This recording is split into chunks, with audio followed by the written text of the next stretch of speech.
Hello friends, मैं CP Singh Jain classes में एक बार फिर से आपका स्वागत करता हूं और हम कर रहे हैं विकास और अधिगम से संबंधित कुछ महत्वपूर्ण प्रश्न जो परीक्षा के लिए बहुत उपयोगी हैं। तो शुरू करते हैं पार्ट 2 का पहला क्वेश्चन देखते हैं। क्वेश्चन नंबर 31, संकल्पनाओं की व्यवस्थित प्रस्तुति विकास के किस सिद्धांत के साथ संबंधित होती है? विकास के किस सिद्धांत से संबंधित होती है? विषम जातीयता से स्वायत्तता की ओर अग्रसर होता है। विकास क्या होता है? विकास विषम जातीयता से स्वायत्तता की ओर अग्रसर होता है। किसमें होता है? संकल्पनाओं की व्यवहारिक प्रस्तुति में। उसके बाद दूसरा क्वेश्चन है, मानसिक परिपक्वता की ऊंचाइयों को छूने के लिए प्रयत्नरत रहना संबंधित है। मानसिक परिपक्वता विकास की अंतिम अवस्था कौन सी होती है? प्रौढ़ावस्था। तो विकास कहाँ पे सबसे ज्यादा अधिक माना जाएगा? प्रौढ़ावस्था में। और परिपक्वता की सर्वाधिक ऊंचाई कौन सी होगी? प्रौढ़ावस्था। सर्वाधिक विकास कहाँ होता है? किशोरावस्था में होता है। और परिपक्वता, सर्वाधिक परिपक्वता कहाँ पाई जाएगी? प्रौढ़ावस्था। उसके बाद दूसरा, इरफान खिलौने तोड़ता है। एक बच्चा है इरफान नाम का, वो खिलौने तोड़ता है तथा उसमें अवयवों को देखने के लिए उसे अलग अलग कर देता है। खिलौने को तोड़ के उसके पुर्जों को खोल देता है। और तो आप क्या करेंगे? अगर कोई इस तरह का बच्चा है तो एक अध्यापक को कैसा व्यवहार करना चाहिए? तो कैसा व्यवहार करेंगे? उसकी जिज्ञासा प्रवृत्ति को बढ़ावा देंगे तथा उसकी ऊर्जा को दिशा प्रदान करेंगे। खिलौना तोड़ने का कारण क्या है? जिज्ञासा। ये खिलौना कैसे चलता है, इसके पुर्जे कैसे काम करते हैं, इसके अंदर है क्या, ये सब चीज जानने की इच्छा क्या है? वो जिज्ञासा है। तो क्या करना चाहिए? बच्चे की जिज्ञासा को बढ़ावा देना चाहिए। आगे क्वेश्चन है, प्रमस्तिष्क घात क्या है? जो प्रमस्तिष्क घात है या प्रमस्तिष्क पक्षाघात भी बोलते हैं, जब मस्तिष्क के विभिन्न अलग अलग भागों पे इसका असर पड़ता है तो क्या बोलते हैं? पक्षाघात बोला जाएगा। लेकिन जब पूरे मस्तिष्क पे उसका आघात होता है तो क्या बोलते हैं? प्रमस्तिष्क घात।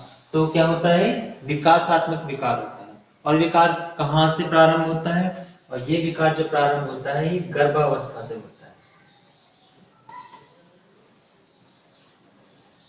ये गर्भावस्था से प्रारंभ। उसके बाद है अगला क्वेश्चन, विकास के किस काल को अत्यधिक दबाव और तनाव का काल कहा गया है? बहुत ही फेमस क्वेश्चन है। किसे कहा गया है? किशोरावस्था को। उसके बाद है, शिशु के अधिगम को सहायता मिलती है। शिशु का अधिगम, अधिगम का अर्थ होता है सीखना। अधिगम को सहायता कैसे मिलती है? बच्चा कैसे अधिगम करता है?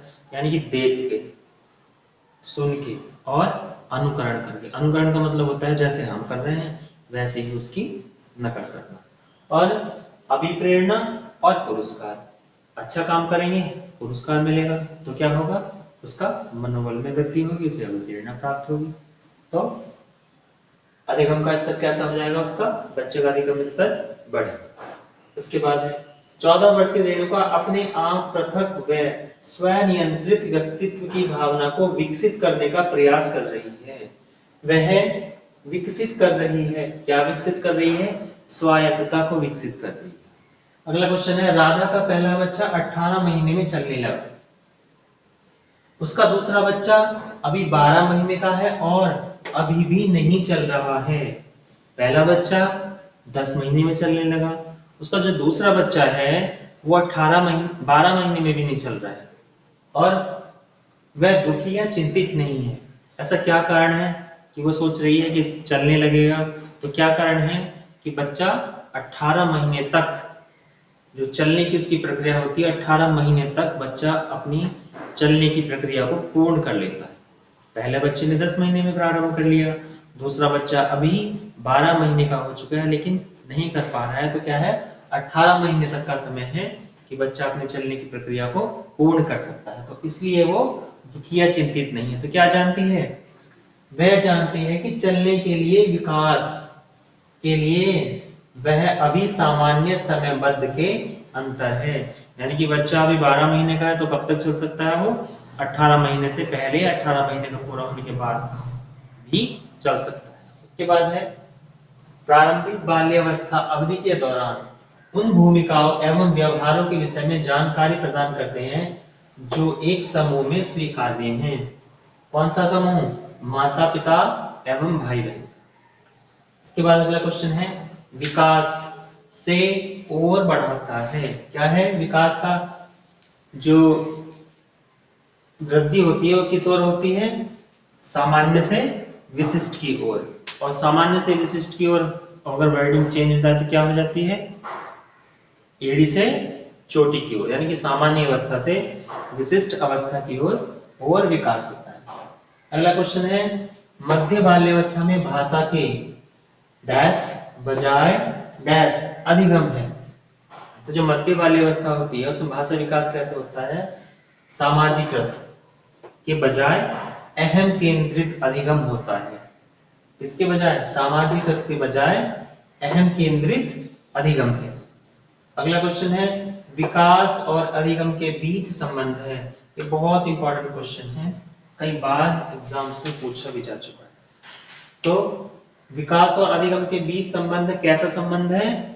अधिगम और विकास एक जटिल तरीके से अंतः संबंधित है। तरीका क्या है? जटिल, और संबंध कैसा है? अंतः संबंधित, आंतरिक संबंध है। किस प्रकार के विकास से एकाग्रता एवं तथा सृजनात्मकता का संबंध है? एकाग्रता और सृजनात्मकता दोनों का संबंध किससे है? यह है बौद्धिक विकास से। नेक्स्ट क्वेश्चन है क्रमिक विकासात्मक अवस्थाओं का क्रम है। कौन सा क्रम है? संवेदी, पूर्व संक्रियात्मक, मूढ़ संक्रियात्मक और अमूर्त संक्रियात्मक। पूर्व जो संवेदी है वो कब से कब तक है? वो 0 से 2 वर्ष तक है। और जो पूर्व संक्रियात्मक है वो है 2 से 7 वर्ष तक। और मूल संक्रियात्मक जो अवस्था है वो होती है 7 से 11 वर्ष तक। और जो अमूर्त संक्रियात्मक है वो है 11 से प्रौढ़ावस्था तक। प्रौढ़ावस्था, ठीक है। इसके बाद है किसी मामले में तथ्यों की जांच किए बिना राय बना लेना या मन में निर्णय ले लेना क्या कहलाता है? पूर्वाग्रह। किसी बारे में, किसी विषय में भली भांति पूरी जानकारी लिए बिना ही उसका होने वाले इफेक्ट को अपने अंदर धारण कर लेना और डर महसूस करना क्या कहलाता है? पूर्वाग्रह कहलाता है। ये समस्या किसमें पाई जाती है? पूर्वाग्रह की समस्या ये किशोरावस्था में अत्यधिक पाई जाती है। उसके बाद है महिलाओं को कमजोर, कोमल हृदय व दूसरों पर निर्भर रहने वाली सामाजिक राय को क्या कहते हैं? क्या कहते हैं ऐसी सामाजिक राय को? यौन पूर्वाग्रह कहा जाता है। इसके बाद अगला क्वेश्चन है प्रत्येक व्यक्ति की जीवन यात्रा एक चौड़ा मार्ग है जिस पर प्रत्येक व्यक्ति को चलना पड़ता है। ये परिभाषा किसने दी है? ये विकास की परिभाषा किसने दी है? फ्रैंक महोदय ने। बहुत ही इंपॉर्टेंट क्वेश्चन है ये वाला कि प्रत्येक व्यक्ति की जीवन यात्रा एक चौड़ा मार्ग है जिस पर प्रत्येक व्यक्ति को चलना पड़ता है। ये परिभाषा किसने दी है? फ्रैंक महोदय ने। आगे है विकास के मनोसामाजिक सिद्धांत। मनोसामाजिक सिद्धांत का प्रतिपादन किसने किया है? ये किया है एरिक्सन ने।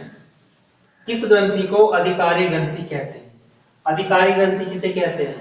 अधिकारी ग्रंथि किसे कहा जाता है? पीयूष ग्रंथि को। आगे है क्वेश्चन तर्क, जिज्ञासा तथा निरीक्षण शक्ति का विकास होता है। तर्क, जिज्ञासा और निरीक्षण इन शक्तियों का विकास कब होता है? 11 वर्ष की अवस्था से।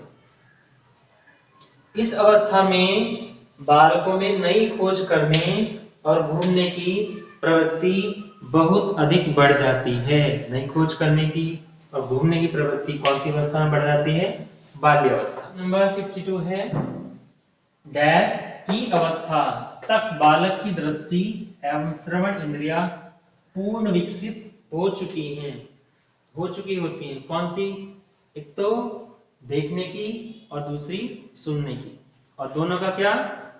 दोनों में देखने और सुनने में सामंजस्य भी स्थापित हो चुका होता है। तो पूर्ण विकसित हो चुकी होती है कब तक?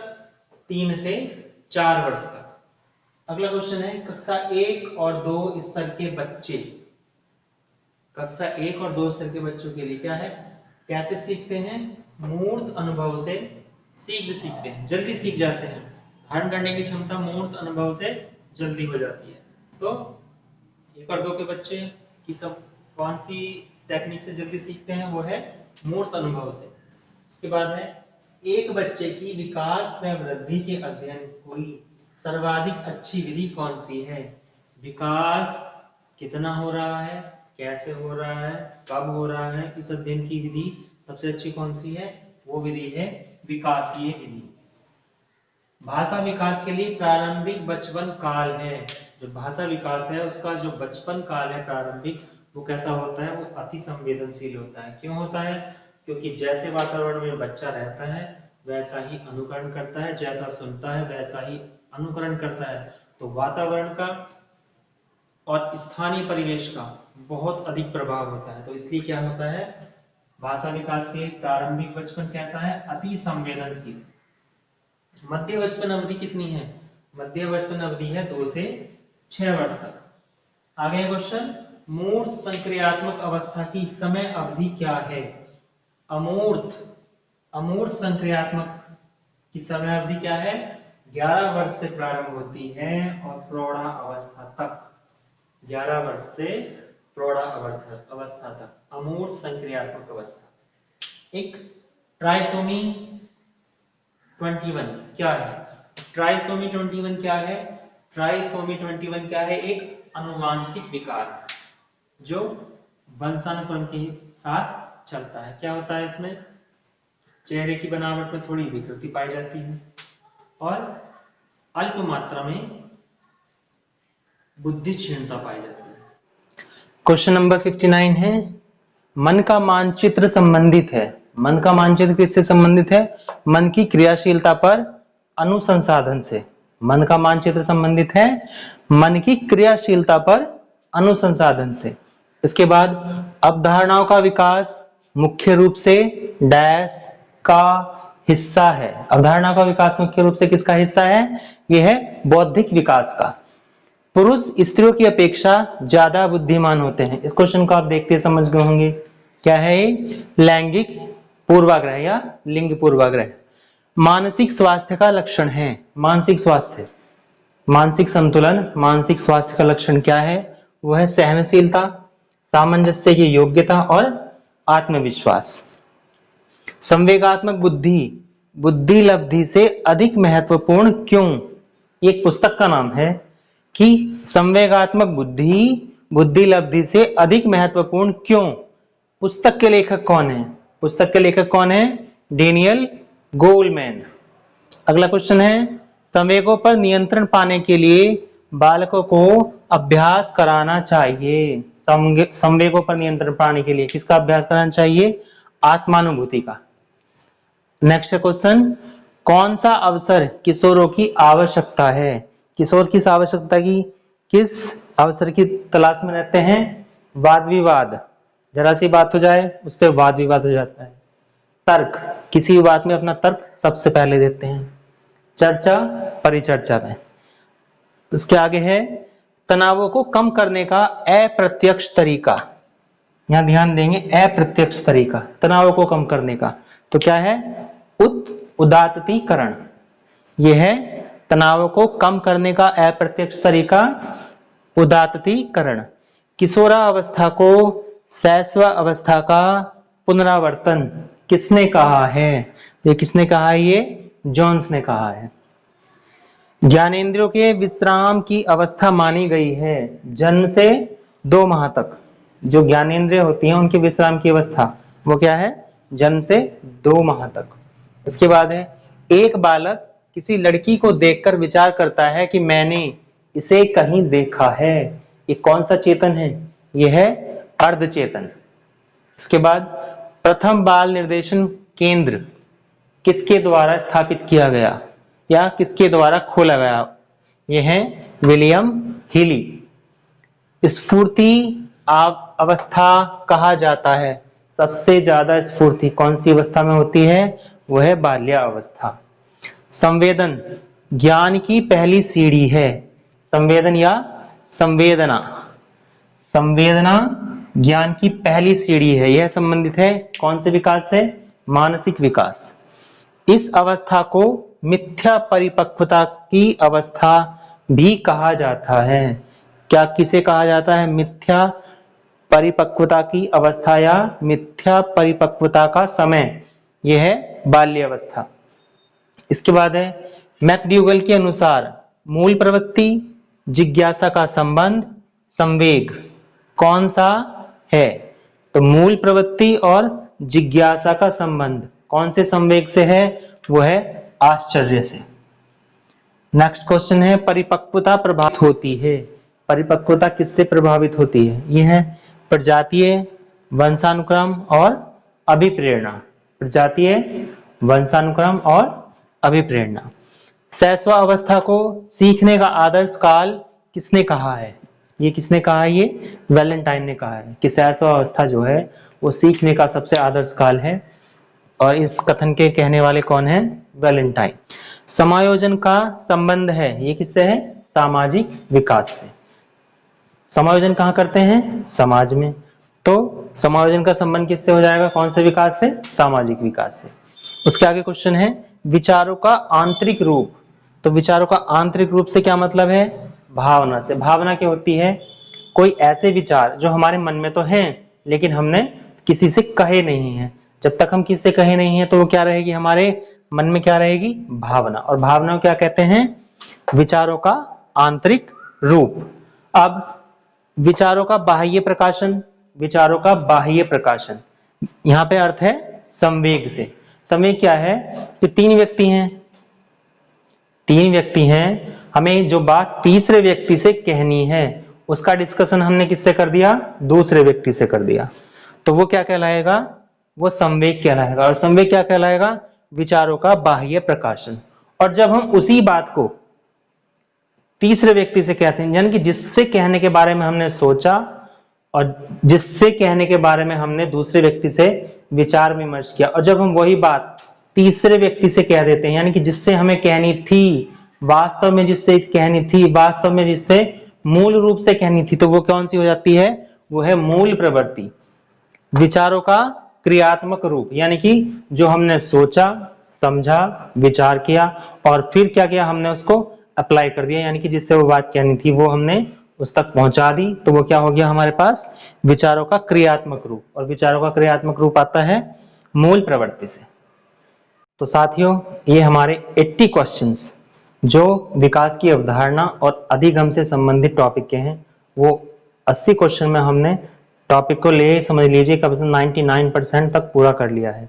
लेकिन हो सकता है अभी हम इस टॉपिक को लेके और कुछ किताबों से और कुछ क्वेश्चन को छांट रहे हैं। सेलेक्टेड क्वेश्चन को, हो सकता है कोई क्वेश्चन ऐसा हो जो आपके आने वाले एग्जाम में बन जाए। ऐसे क्वेश्चन को हम छांटने की कोशिश कर रहे हैं और हम कोशिश करेंगे लगभग 10 या 20 क्वेश्चन हम आपको और ऐसे उपलब्ध कराने की कोशिश करें कि जो एग्जाम में आने की प्रबल संभावना हो।